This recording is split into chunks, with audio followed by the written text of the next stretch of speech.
భద్రాచలం శ్రీ సీతారామచంద్ర స్వామి దేవాలయంలో కళ్యాణ మహోత్సవం కన్నుల పండుగగా జరిగింది. అభిజిత్ లగ్న పుష్కరాంశమున సీతమ్మడిలో శ్రీరాముడు మాంగళ్యధారణ గావించారు. కళ్యాణ క్రతువును వేద పండితులు శాస్త్రోక్తంగా జరిపించారు. స్వామివారికి తెలంగాణ ప్రభుత్వం తరఫున పట్టు వస్త్రాలు, తలంబ్రాలను సీఎం రేవంత్ రెడ్డి దంపతులు సమర్పించారు. మరోవైపు టీటీడీ తరఫున పట్టు వస్త్రాలను బిఆర్ నాయుడు సమర్పించారు. శ్రీరామ కళ్యాణం వేళ మిథిలానగర మైదాన శ్రీరామనామ స్పందనతో మారుమోగింది.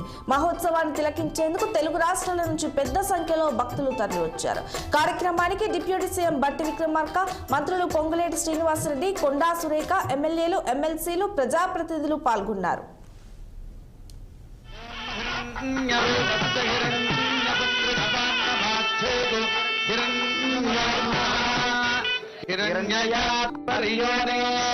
వారికి కళ్యాణంలో